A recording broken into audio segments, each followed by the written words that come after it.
So we say bye-bye to another draft class, but before we completely put this sucker in the rearview mirror, we got to hand out some draft grades. I already did the NFC earlier today, so you can go check that video after this one because we're talking about the AFC. A special thanks to our friends over at Underdog Fantasy. Thank you for sponsoring today's video. Remember, promo code Broshmo when you sign up, but we're going to be starting with the AFC East. I started with the NFC West last video, and now we're going vice versa, and I'm going to start with the Buffalo Bills. Now I'm going to be looking at all the picks.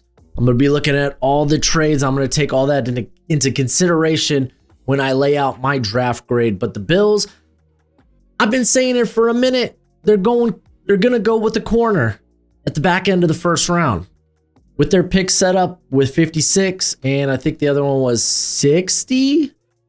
I think it was 62.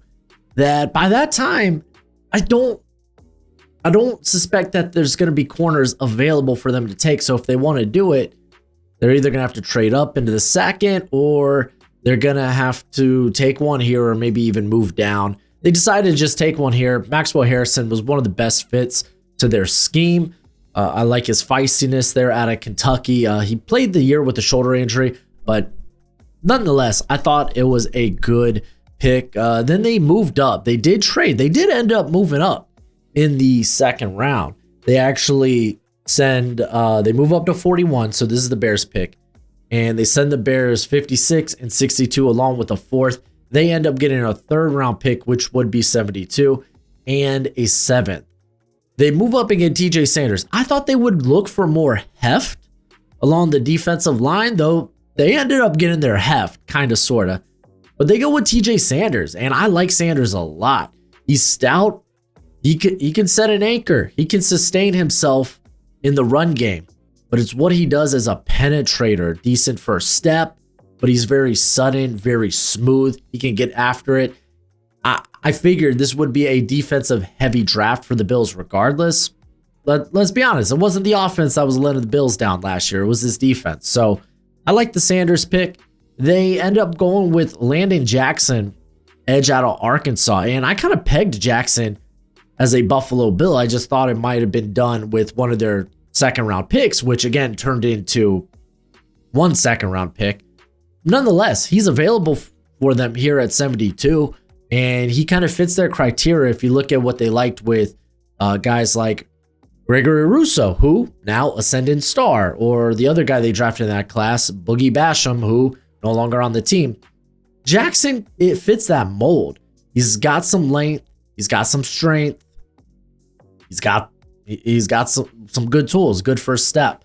Does need some polish when it comes to his pass rush, but the creativity is there. He's a high motor player. I like this. They just straight up fully address the defense. They keep going on with the defensive line. Funny enough about this Deon Walker pick, or Deon Walker, defensive tackle out of Kentucky. So they traded with the Bears, right? They traded away initially 109. They had to trade back up with the Bears because they wanted to get 109. And they go with Deon Walker's, who isn't that hefty anchor. That's not his game. He doesn't have that lower body strength to sustain himself in the run game, to drop an anchor, to establish leverage. He's 6'7", for goodness sake. But he's a very flexible athlete. And if they're looking for someone to play on stunts, this is kind of their guy. So I don't mind them taking a shot on Walker. So those were all their picks in the first 4 rounds. If you're unfamiliar, when I grade these, I'm looking at rounds 1 through 4. Those are the significant rounds. If they get any value in rounds 5, 6, or 7, then I'm gonna mention it, and it'll help their grade. But it's kind of hard to reach in the 5th, 6th, and 7th round.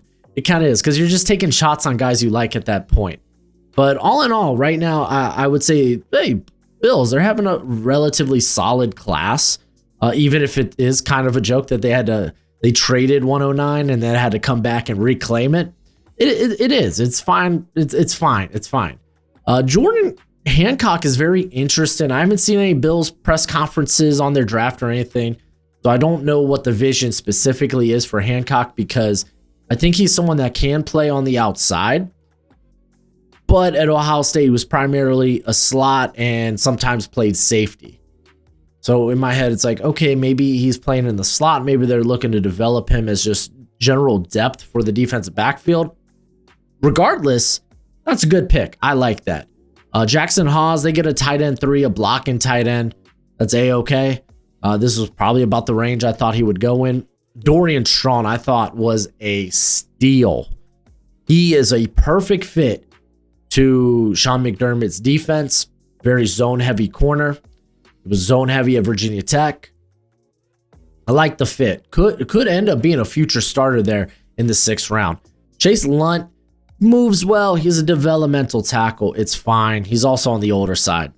Caden Prather, I wasn't exactly a huge Caden Prather guy. I kind of viewed him as a 7th round to priority UDFA. That's where he falls. Not really a dynamic player. Solid route runner. Good size. I'm okay with the pick. It was 240. All in all, I don't think there was a pick that made me go cuckoo bonanza, but it was relatively solid. It was a very solid draft. So at the end of the day, I'm going to give it a B+. Good on you, Buffalo Bills. Let's go ahead. Let's move on to, if you didn't know, now you know. I'm a Miami Dolphins fan. Fins up, baby. Fins up. And I'm an unbiased Dolphins fan, and this is going to prove it. We go with Kenneth Grant at pick 13. Defensive tackle out of Michigan. We needed some more depth along the defensive line. Apparently, the Dolphins thought they needed a lot of depth along the defensive line. They grabbed Kenneth Grant, who's got that heft to him. He could play in the nose. It really helps out Zach Sealer. So I didn't mind that. If that was the top guy on their board, cool, go for it. I thought it was a fine pick. For the longest time, I've been crying out. I want Jonas Avenea. I want him to be the left guard. A guy that also has tackle potential, played left and right tackle while at Arizona, along with guard. So if things get a little hairy with Patrick Paul or Austin Jackson, or an injury happens, Avenea can kick out. I liked him. I thought maybe there was a chance we'd have to move up for him. Not this much. We end up going to pick 37. We have to throw away our 3rd rounder. And it's kind of a tough pill to swallow. So we end up getting pick 37. We get a 5th, but we send them not only our 2nd, which we're swapping seconds. We send them that 3rd. We send them a 4th as well. I hate that trade. That's a dog water trade. And it sucks because it's for a player I wanted 100%. He was high on my board for players I wanted the Dolphins to acquire. I'm at the end of the day, it's like, cool, whatever. I guess we're not in this draft class. This is one of my biggest complaints with Chris Greer. He navigates the draft terribly. Terribly.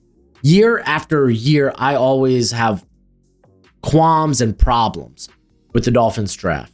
Because now, without that 3rd or that 4th, you're not gonna be able to help the secondary in a big way. And we'll talk about it in a moment. Let's just talk about their 5th round picks at this point. We get Jordan Phillips. Again, we're addressing the interior. He's more of a run stuffer, so he could be there on early downs, but there's the upside of a pass rusher. You go to the Shrine Bowl and watch him. He was shot out of a cannon, getting a lot of wins. You go to his tape, I didn't see a lot of that. And then we finally address the secondary, right? We get Jason Marshall Jr. out of Florida, corner, who solid enough athlete, good size, has had an up and down career there at Florida. We get him in the 5th, a little earlier than where I had him, but I don't mind. To be fair, these day 3 quarters, you could have put their names all in a hat, just picked one out. That's kind of what we were talking about. I was kind of cool with a bunch of different corners here on day 3 because at this point, if you didn't get one early, you're probably not going to get one that's going to make a significant difference. Dante Trader Jr., safety out of Maryland. I was a Trader guy. He didn't test out well, which sucks, but you go to his film, And he doesn't mind getting physical, might not have exactly like the best size, but he doesn't mind getting his hands dirty, putting his nose in the action. There was a lot of praise for him at the Senior Bowl about some of his like leadership, his command. He's a former lacrosse player, so that's a fun fact. So I didn't mind grabbing him. To be fair, with the current state of our safety group, we got Ifeatu Melifonwu, Ashton Davis, Patrick McMorris. There's a shot Trader ends up being a starter. There's a shot. I don't know if that's going to be a good thing. And then in the 6th round, we get Ollie Gordon, running back out of Oklahoma State. I'm kind of hoping they ask him to shed a little bit of weight. He was up to like 230 at the Senior Bowl. He did put on more mass last season, and he didn't feel like he had that quickness or that lawn speed. But he is someone with elite vision. He's a bigger back, so he offers a little versatility. Variety, there we go, in the backfield there for the Dolphins. We took Quinn Ewers in the 7th. Why not? Take a shot. We got Zach Wilson there. It can't be like much worse. At least it's someone with tools. I don't really mind. It's kind of a nothing pick. It's 231. Zeke Bickers. Again, we're going to go in and go in on the defensive line. Like Zeke Bickers, for his size at like 6'6", 321, tested out really well. But golly, he needs a lot of development. Really went in on the defensive line. I don't mind them going in on the trenches, but I really do wish we did something more with corner and safety. Trading away that 4th and 3rd round pick, it kind of soured me a little bit. At the end of the day, I like the players that we got. Maybe just didn't like how we maneuvered the draft. Again, Jonas Avenea, that was a big, huge win for me. I'm going to go with a B-. A B-. Look at that. Unbiased Dolphins fan. I'm just saying. I'm looking at reality here. All right, we're going to move on to the New England Patriots, who selected Will Campbell, 4th overall. It was expected. Is it a sexy pick? No. It's not Travis Hunter. It's not Abdul Carter. But you need to help Drake May, and this pick helps Drake May. So I was okay with it. Yeah, would it feel nice if you were able to trade back and still get him? Sure. We saw offensive linemen go off the board relatively early, though. Armand Membu went at 7 to the Jets. You had Kelvin Banks go at 9 to the Saints. Tyler Booker went at 12 to the Cowboys. Then you had, Gray Zabel went at 18. So they went early. So if you weren't going to give one here, Donovan Jackson at the back end of the 1st round went at 24. And then, of course, you had Josh Simmons and Josh Connerly Jr. Sneak in at the back end of the 1st. So, yeah, I think the Patriots were in a tough position, and they ultimately just said, let's just draft a good player that's going to help our offensive line. I don't care if he's a guard or a tackle. And I think they did that. I really like what they did in the 2nd at pick 38. They were just like, okay, well, let's just go ahead and draft Travion Henderson. Get some lightning. You got a little bit of the thunder, though it's a nimble thunder in Ramondre Stevenson, who struggled with fumbles last year. And now you get that home run threat. One of the better pass protectors, by the way, at the running back position as well. I didn't mind it. You could have made a case. You had Luther Burden still on the board here, but I'm okay with going with Henderson. Because then they eventually go with Kyle Williams, who I really liked out of Washington State. And he's more in the mold of a Stephon Diggs type. So let's bring in the speed. Let's bring in these guys that can separate. And Kyle Williams has that my ball mentality. He had a pretty solid week at the Senior Bowl. I remember I didn't watch him prior to coming in to the Senior Bowl, and I was really bummed because he was someone I really wanted to watch beforehand. Got a really good impression of him at the Senior Bowl, watched him after, loved the tape. I thought that was a really good pick by the Patriots. They did trade down a couple of times on day 3. Well, I guess before we get to day 3, I almost missed Jared Wilson. And they list him as an offensive interior. I think he ends up being a center.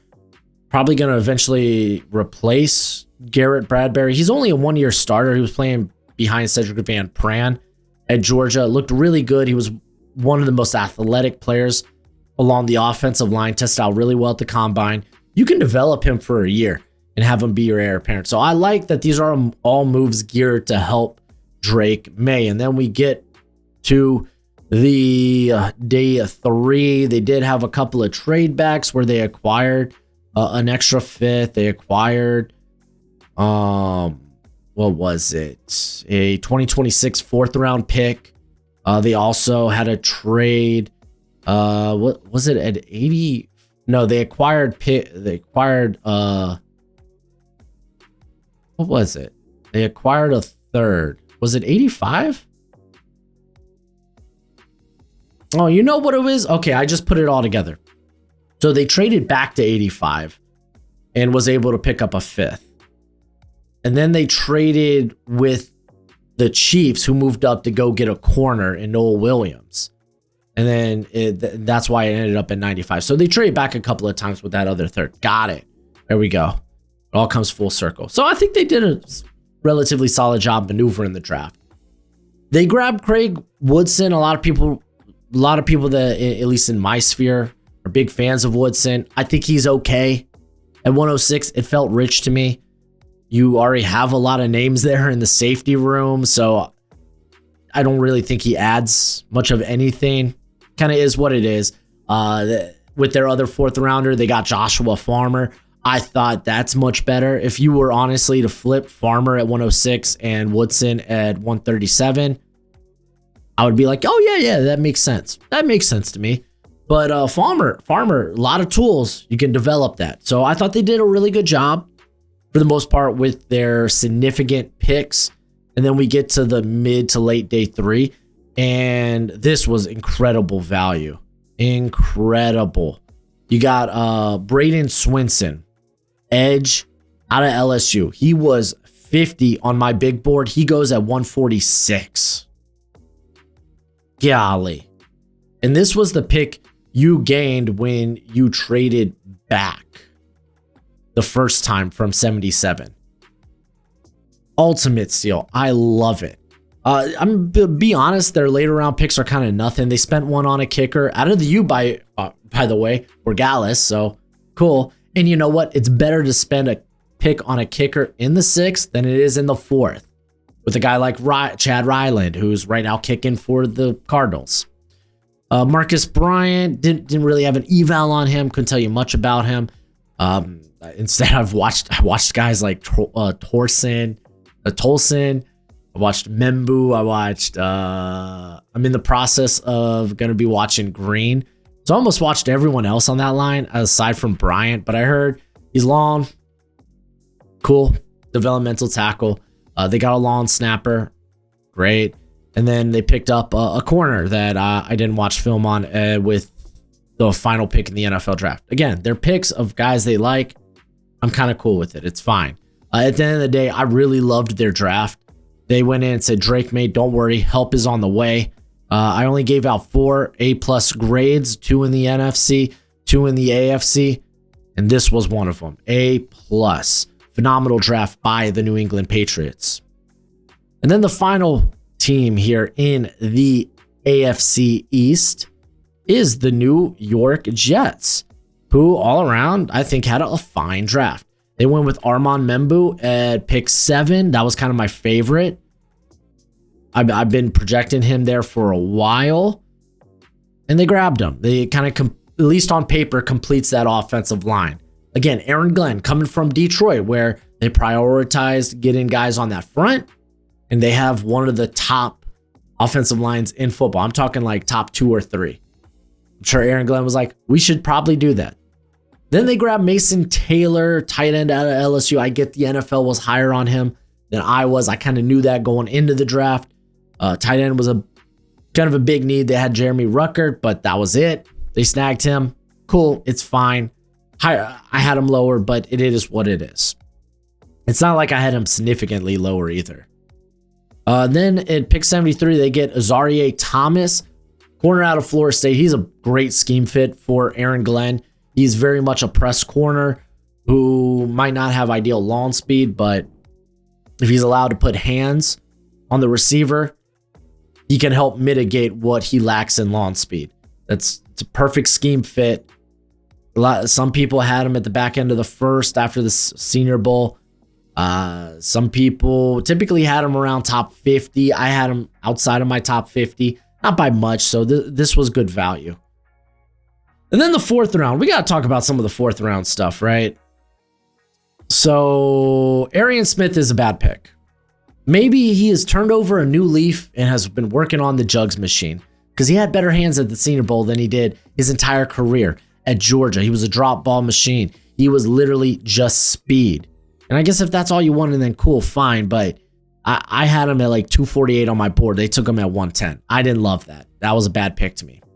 Malachi Moore, player that I love, but they traded up for him. I had him a little bit lower. I thought maybe they could have got him in the 5th, but he brings some leadership. He could work in the slot. He can also play safety. He played more of a traditional safety role this year. He's been a team captain for the last couple of years. So it's a good player. I'm not too mad about it. Like, they traded up for it, but it kind of is what it is. Oh, they got the Hurricanes linebacker. Hey, that's always fun. This was a little bit higher than where I had him, but he's hard hitting. I'm okay with it. And then at 173, they got another Miami Hurricanes player in Tyler Barron, edge. And I had him. He made my top 100. He was literally number 100 on my big board. You get him at 176. I don't know why, but the first thing that ran through my mind was like, oh man, this reminds me when they grabbed Michael Clemens, and he ended up being a very productive rotation player for them right off the bat. Tyler Barron gives me those same vibes. All in all, I thought this was a very good draft. Were there moves that I didn't like? Certainly. Did they take some players higher than where I had them? Most definitely. But it's a good draft. I'm going to give it a B grade. And just like that, every team in the AFC East at a higher grade than my Miami Dolphins. So I'm telling you, I'm unbiased. I'll tell you when I like something and when I don't like something.